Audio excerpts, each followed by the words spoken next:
50 bougies pour le Belk. Bonjour, bienvenue dans cette danse des mots qui aujourd'hui a fait le voyage de Nantes. Nantes, dans l'ouest de la France, aux confins de la Bretagne et de l'ancienne Vendée.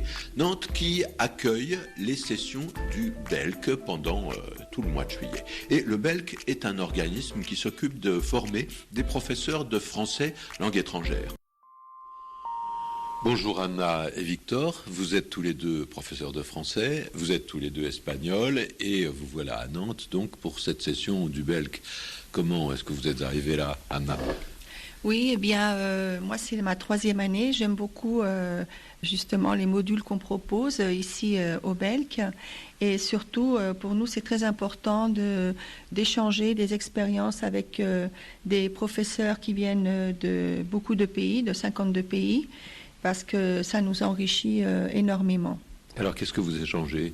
Des ficelles du métier, des expériences, des façons de faire C'est un peu tout, oui, des ficelles, des expériences. On travaille en groupe, en petite équipe, et on se rend compte que c'est vrai qu'on travaille plus ou moins pareil, mais il y a quand même des petites différences.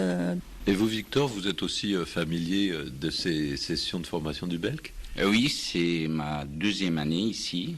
Je suis arrivé l'année dernière et j'ai partagé des semaines, comme Anna elle vient de dire, avec des profs de n'importe où, avec un point commun, c'est l'amour qu'on a pour le français et l'apprentissage qu'on fait du français.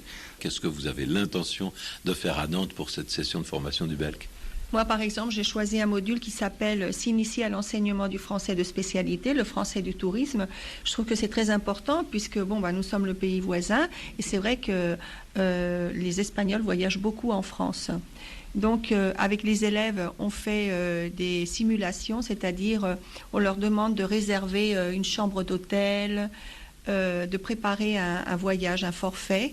Et donc, c'est très intéressant de savoir comment s'y prendre et surtout connaître tout le vocabulaire qu'on peut utiliser pour faire ces exercices. RFI